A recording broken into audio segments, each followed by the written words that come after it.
Eh bien, nous allons faire un petit tour en Chine où 25 chevaliers de la plume et du micro congolais prennent part à une formation sur la télévision.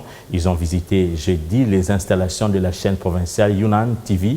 Après un moment d'entretien avec les autorités de ce média, ces professionnels de médias ont assisté à des émissions sur la beauté diffusées en direct sur le net. Une manière pour eux d'assister au déroulement de cette grande production de beauté de cette chaîne, la deuxième en Chine après les CCTV. C'est au deuxième jour de leur séjour en formation sur la radio-télévision pour la République démocratique du Congo dans la ville de Changsha en Chine qu'une poignée de journalistes et professionnels des médias de la RDC se sont rendus à la direction générale du Yunnan TV pour une visite guidée. Il s'agit ici de la deuxième chaîne chinoise en termes d'audience après les CCTV et la première chaîne provinciale la plus suivie. La visite a débuté par un entretien avec le directeur de communication de HBS. Dans la salle, la délégation congolaise a été associée à celle de leurs confrères d'autres pays tels que le Panama, l'Indonésie, l'Ouganda et bien d'autres, tous venus pour les mêmes programmes, s'outiller et mieux comprendre l'industrie médiatique chinoise. L'entretien a notamment tourné autour de l'organisation en termes de production de la chaîne, mais aussi un bref historique de la mise sur pied de HBS.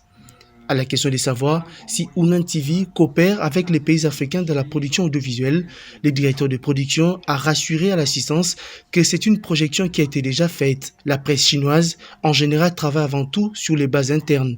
Elle tient de prime abord à soigner l'image de la Chine dans le monde qui a toujours été déformé, selon elle, par les médias occidentaux.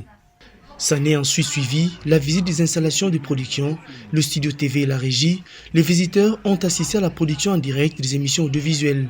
Avec un équipement très sophistiqué, Yunnan TV fait preuve d'un professionnalisme avéré avec des productions télévisées simultanées avec les différentes régies.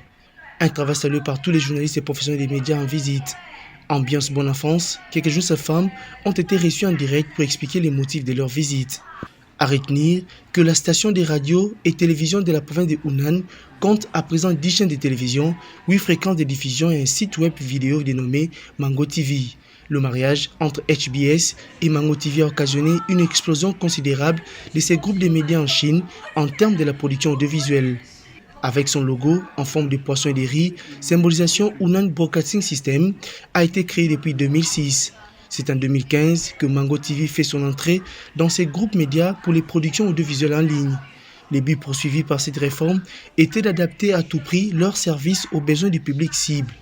Au cours des 3 dernières années, les bénéfices d'exploitation ont dépassé les 12 milliards de yuan et le chiffre d'affaires d'une seule branche de la chaîne phare, Yunnan Satellite TV, est allé au-delà des 10 milliards de yuan. Yunnan TV et Mango TV travaillent dans un esprit concurrentiel dans l'objectif d'occuper le marché médiatique sur toute la Chine au-delà de sa province.